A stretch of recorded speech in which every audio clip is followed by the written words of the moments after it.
பொங்கல் விழாவுக்கு ஒரு நாள் முன்னதாக 13/1/1967 தாய்க்கு தலைமகன் ரிலீஸ் அன்று மாலை புரட்சி நடிகர் எம்ஜிஆர் நடிகை எம்.ஆர். ராதாவால் சுழல் துப்பாக்கியால் சுடப்படப் போகிறார் என்று அப்பொழுது நானோ அல்லது எம்ஜிஆரோ நினைத்து பார்த்திருக்க முடியுமா?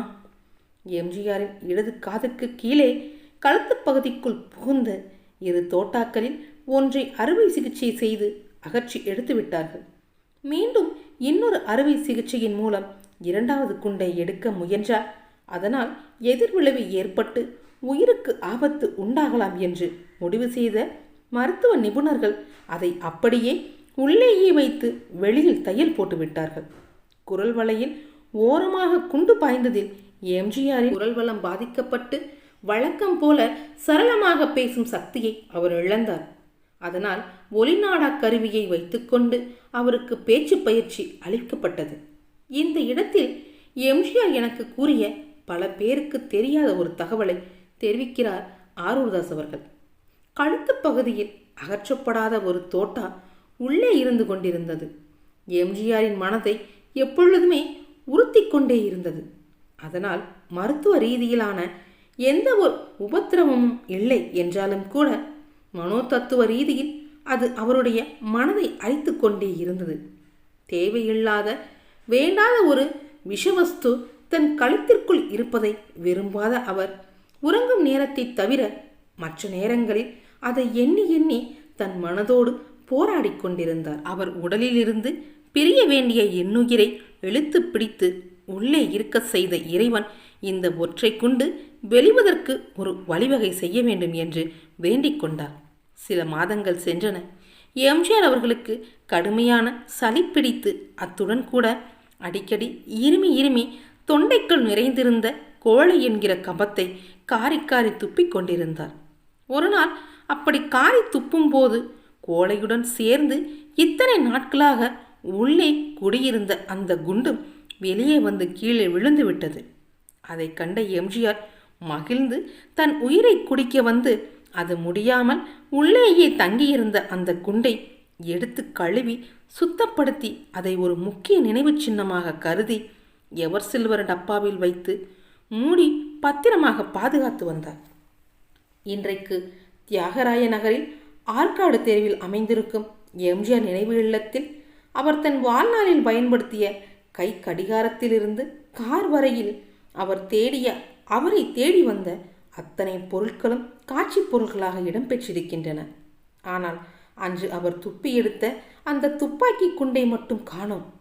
நானும் வெளிகளில் விளக்கெண்ணெயை ஊற்றிக்கொள்ளாத குறையுடன் தேடி தேடி பார்த்தேன். என் பார்வையில் படவில்லை.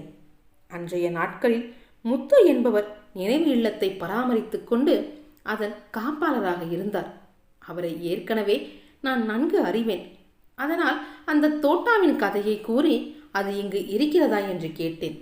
அவர் விழிகள் விரிய வியந்து போய், ஐயோ அப்படியா, இது எனக்கு தெரியாதே, தெரிஞ்சிருந்தா என் உயிரை கொடுத்தாவது அந்த குண்டு எங்கே இருக்குன்னு தேடி கண்டுபிடிச்சு கொண்டு இங்கே வச்சிருப்பேனே என்று ஆதங்கப்பட்டார்.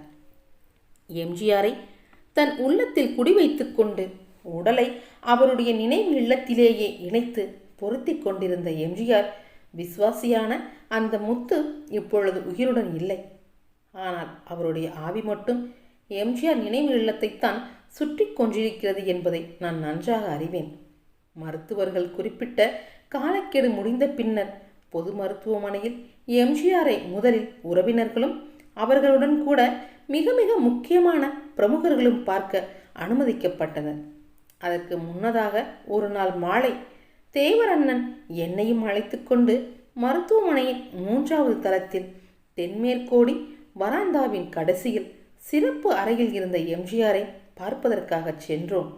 அந்த அறைக்கு வெளியில் பெரியவர் எம்ஜி சக்கரபாணியார் காவலாக அமர்ந்திருந்தார். அவருக்கு எதிரில் மேஜை மீது சற்று நீளமான ஒரு நோட்டு புத்தகம் இருந்தது. அதில் அங்கு வந்தவர்கள் எம்ஜிஆர் விரைவில் குணம் பெற வேண்டிக் கொண்டு அவரவர் தம் கருத்துக்களை எழுதி கையொப்பமிட்டு வைத்திருந்தனர். அதில் நான் ஒன்றை படித்தேன். என் உயிரினும் மேலான எனது உடன்பிறவா தமையரான அருமை அண்ணனே, நீங்கள் வேகமாக நலம் பெற்று விரைவில் வீடு திரும்ப எனது வேளாங்கண்ணி புதிய ஆரோக்கிய அன்னையையும் ஆண்டவர் இயேசுவையும் வேண்டிக் கொள்கிறேன். தங்களின் அன்பு தம்பி ஆரூர்தாஸ்.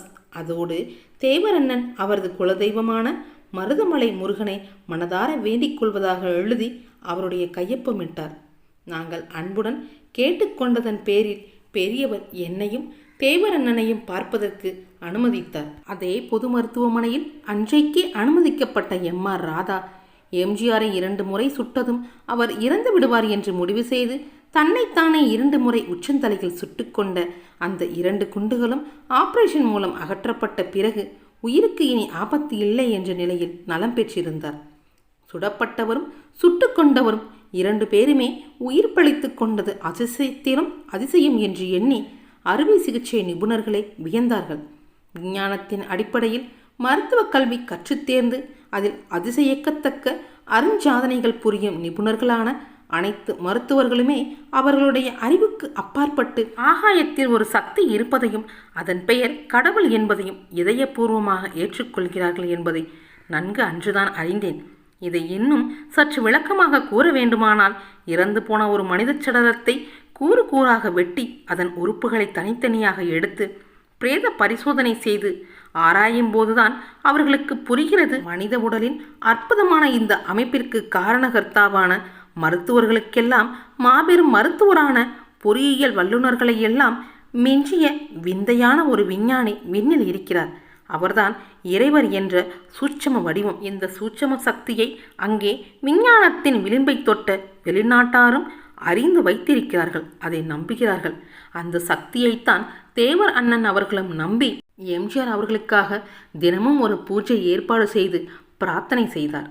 ஓகே நண்பர்களே, இந்த வீடியோ உங்களுக்கு பிடிச்சிருந்துச்சுன்னா லைக் பண்ணுங்கள், ஷேர் பண்ணுங்கள், கமெண்ட் பண்ணுங்கள், முக்கியமாக சப்ஸ்கிரைப் பண்ணுங்கள். அடுத்த வீடியோவையும் மறக்காமல் பாருங்கள். இதை விட இன்னும் சுவாரஸ்யமான தகவல் உங்களுக்காக காத்துக்கிட்டு இருக்கு. Thank you friends.